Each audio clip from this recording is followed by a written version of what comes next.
What happens if the UK property market crashes? Hey, it's Chris here from Property Abundance, and in this video we're going to take a look at a hypothetical scenario of what would happen if the property market here in the UK were to crash, and more importantly, what you can do to firstly spot the signs and take advantage of them when it does happen. So, firstly, let's start off by defining what do we actually mean by a market crash, okay? Because there's a big difference between corrections in the market where the price might drop by a couple of percent and a crash where we're talking about at least 20% being wiped off the house prices. Okay, now crashes don't happen that often, okay? They're not a common phenomenon, especially here in the UK where we have a very stable house market.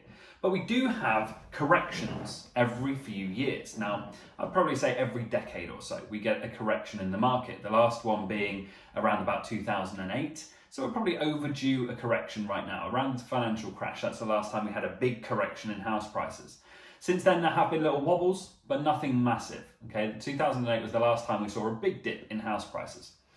Now, what are the risks that we can see in the market right now that could trigger either a correction or maybe even a crash?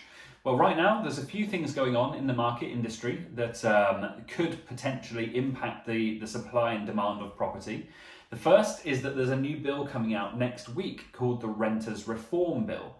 Now, this will be, until it's published, we don't know the details of it. I will be doing a special episode about it, so make sure to click the like button and subscribe to our channel if you want to be first to see that, because I'll be doing a special update on exactly what that means, what it says, what it means for the property market, and where it may have created opportunity or risk for anyone investing in property. So hit subscribe if you want to catch that video next week. But the Renters Reform Bill is going to be imposing certain obligations on landlords. We know it's not going to be friendly for landlords. It's there to take away some of the power to try and provide more protection for renters. So it's not going to be in our favour. We can be confident of that. The question is just how in our favour or how not in our favour as investors is it? So when we've got those kind of risks, they will obviously play into it. Now look, let's say it comes out and it's worst case scenario and they've removed Section 21s and all the old school landlords just go, well, property is not for me anymore. I want to cash my chips in. I want to sell my portfolio. And all of a sudden you get these hundreds of properties pouring onto the market. Well, that can stimulate, when you get a massive deposit of properties onto the market, you've now got oversupply of property. Okay, well, it's not oversupply, but oversupply for sale of property. So in that instance, where you get a big surplus of supply without associated demand going with it, this will lead to house price reduction. So, depending on the details of the Renters Reform Bill, it could end up creating some house price changes. Other things that are going on right now, there's a consultation going on right now about introducing a new planning category for serviced apartments. Again, if you were to introduce a C5 planning class, now that in itself, along with the permitted development rights that they're proposing to allow you to switch a property between C3, normal residential home, and C5, serviced apartment, that in itself is fine. Where it becomes a challenge is where you have the councils then getting involved and implementing an Article 4 directive to remove that right. So the government give us a right and then the councils take it away for certain areas. Now this is the next risk, is that you've got councils getting more and more aggressive with their Article 4s. Okay, they are implementing citywide. Birmingham just last year went citywide on Article 4, preventing HMOs being set up, or new HMOs being set up in any part of Birmingham. They could do the same for this new planning class, the C5 planning class, and just start to blanket bans on them. Again, whether that's reasonable or not is not a conversation today, but that's local councils for you. Reasonability is not necessarily a factor in their decision making. So on top of that, what about any kind of unspecified restrictions? Okay, we've got the Tories bringing out the Rent Reform Bill. We've got Labour talking about bringing in even tougher restrictions on landlords, especially the rogue landlord end of the spectrum, which obviously none of us in the property industry condone in any way. And it's right that they should be punished for providing substandard properties. But when you've got this unspecified amount of restriction that could come in, this creates risk. Okay, it creates risk for anybody already in the industry.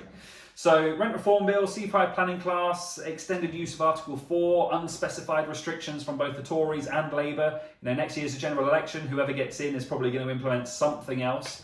And while we don't know what it is, it's always a risk. So these risks can put investors off. Investors exiting the market will cause a reduction in pricing because less people wanting to buy houses leads to less demand. Less demand leads to less price. Now, there's a few economic influences here as well. We've looked at some of the industry influences, but let's think about some of the economic factors. So we've got interest rates. Now, interest rates are at I would say a generational high. Okay, now not an all-time high by any way, straight off form, but right now, as far as certainly my generation can remember, interest rates are as high as they have been since I was a child. Now, there was a long period of time where they were, 0.25, 0.5, even now down to 0 point base levels at some points. But right now they're up at 4.5 as a base rate. So there's been a big increase in interest rates as an attempt to control inflation. Now, what's caused that inflation is, again, up for debate. Is it the war in Ukraine? Is it the fact that the government did the biggest financial stimulus package and biggest money printing exercise in the history of the country during COVID? Maybe it's both. Whatever the reason, inflation is rampant. And so we've got this 10% inflation rate here in the UK right now. Now, with higher interest rates and higher inflation, this puts more strain on the property market as well. Higher interest rates mean that mortgages become less affordable. It means that especially now we've got those tax changes, Section 24 tax changes came in a few years back now, that don't allow you to deduct the cost of your mortgage before calculating your taxable profit on an investment property. Again, don't look for the logic in that, because there is none. It's crazy, but it exists. But for that reason, if we've got these higher level of interest rates, it's going to put more strain on house prices. That's just a fact, because less people can afford it, and the people who are looking at new projects have to factor in higher costs into their equations, so they become less viable. The traditional buy-to-let model, we've been saying it for ages, just doesn't work anymore.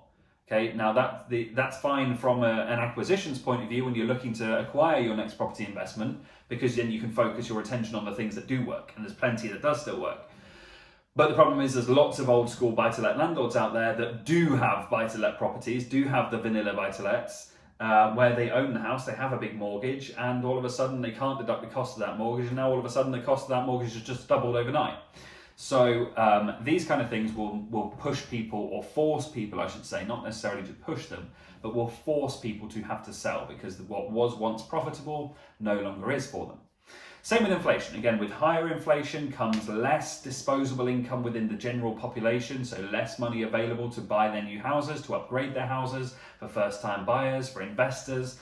Everyone has a bit less money when inflation is rampant, because they're spending more on their household bills, their energy costs, their food costs, their petrol costs, etc.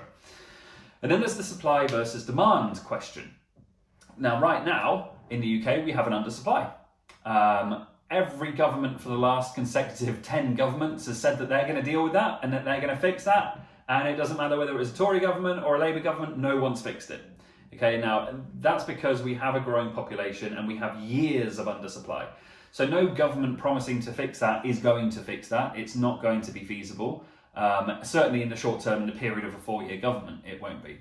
If we took a longer term view of it and governments work together, then it might be a different question, but that's a conversation for a different day. But the point is, from a property industry perspective, we have this undersupply of housing. And now by that, I mean, there's more people demanding houses than there are houses being built.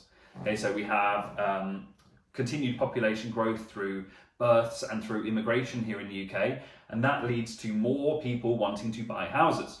But if there are more people coming in or being born into the country than there are houses being built, that's what creates the undersupply. Now again, while ever that's the case, it will continue to push up prices. There's also the fact that we are an island nation. And whenever we're an island nation, I say whenever, like we ever won't be, but we are an island nation. And the fact that we are an island nation, is a better way to put it, means that land is always at a premium. Okay, we can't just create more land. It's not like America where you have these vast plains, like vast areas where you can just go, okay, well, we've taken up this land, let's just move it and expand the city this way. Okay, we have very limited green space left in this country, and for that reason, it comes at more and more of a premium. Now, the more things that get built on, the more land prices continue to rise. Okay, so owning land is always a great investment as well for that very reason. So, based on the fact that interest rates, yes, they're high, but they're stable now, and the Bank of England's even predicting that in the future they could well go down. Inflation is high, but again is predicted to fall significantly over the next quarter. and there's this under supply and over demand of property, this makes me think that it's very, very unlikely that we will have a property market crash, like a 20% drop in prices. I just don't think it can happen while those economic factors exist, despite the risks that we spoke about in the industry. But let's play hypotheticals for a minute, shall we? Let's say, what if? What if it did happen? Well, then you get into this negative spiral. Price houses start to go down, buyers get spooked, investors get spooked and don't buy, they hold back from buying, which creates even less demand, which creates even bigger falls in price. And you start to get this reinforcing spiral. It's like when you get a positive reinforcement cycle on an upward trend in the economy, you get this negative reinforcement on the way down. Less people want to buy, so the price drops. So less people want to buy, so the price drops. So less people want, and it continues. Now, this will also mean that if people have bought pre-drop or pre-crash, which they will have done because people continue to buy houses, at the moment you can buy a house with a very small deposit. Okay, you don't need to put much of your own money down. If we're talking 5% and the house market dropped by 20%, well, all of a sudden the money that you had in, you're in a negative equity perspective by 15%, because the 5% that you put in, market drops by 20%, and all of this is now money that just doesn't exist, but you still owe it, but you don't have it. So homeowners would face this negative equity thing. Now, the risk of that is that when banks predict that's going to happen, sometimes banks can recall their lending and say, well, we think the value of the asset that we've loaned against is going to crash. We want our money back now, thanks. And if you're already in this negative equity perspective, people are going to be forced to sell their houses and lose their money. Okay, they'll have to be paying the bank to take their house from them, which is never a great situation. And again, makes a huge ethical question about whether you should be allowed to do that, but also economically, if people are losing their houses and have to pay people to lose their houses, could just exacerbate things within the economy as a whole. Now, on top of that, you're going to get huge opportunity, okay? Because with every property cycle, whether it's growth or correction or crash, there is always opportunity when you know where to look. So the large investment firms will be capitalizing on this. Okay, now what you need to do is make sure that you are also in a position to capitalize on it if it were to ever happen. So large investment firms will swoop in with tons of investor finance backed by pension funds, backed by private investors that have put large sums down, and they will snap up properties at a massive discount. Okay, it happened in 2008, it will happen again. Now, that means that instead of the ownership of properties being owned by the people, by private investors, by mums and dads who want a pension fund, now all of a sudden it's owned by massive investment companies and corporations. So again, like over-regulation of the market is only going to lead to this kind of outcome where people lose out and big corporations don't, because they have the funds to withstand things. However, what you can do is be prepared for this and make sure that you're on the right side of the equation, because there will be a lot of losers when the crash happens. But there will also be winners, and the winners will be the people who are prepared, both with knowledge on knowing what to spot, what to look for, what to watch out for, and also when you spot the danger or the upcoming crash, knowing how to prepare for that, knowing how to acquire properties and snap up lots of properties at a big discount using investor finance. So you need to do two things. Firstly, educate yourself on what the warning signs are. Secondly, learn how to acquire these properties at a massive discount. And thirdly, know how to raise massive amounts of investor finance to be able to fund your acquisitions. Now, if you want to learn how to do any of those three things, or you want to just know what your next property step should be, if you're worried about any of this stuff, I've set some time aside in my team's diary for a 30-minute free consultation call to understand a bit about you, where you're at right now with your property business, whether you've already got a portfolio of 100 units or you've never done a property deal. Okay, we can just understand where you're at right now, what you're looking to achieve, and give you your next steps based on the experience that we have in the market. Now, we already run, I run TradeStays, which is a multi-seven-figure property business. Our goal this year, in fact, in the next couple of years, is to take that to an 8-figure property business and really stretch ourselves to grow. Now, why would we do that? Well, look, we want to be prepared. We want to be in a big enough position where we are able to take advantage of this. So if you want to capitalize on this, if you want to learn the lessons from my business and understand what your next step should be as well, go ahead and check the link down below or the comments, depending on where you're watching this. And there will be a link where you can book in that 30-minute consultation call with my team to understand your next steps. But look, if you've enjoyed this video, if you like this style of kind of hypothesizing and the what if questions, go ahead, do me a massive favor, drop a like on this video. Let me know in the comments what your biggest takeaway's been and what you're doing to prepare for the unlikely, but still ever-present risk of a property market crash in the future. And please subscribe to this channel to stay up to date with the latest content straight out of my own multi-7-figure property business.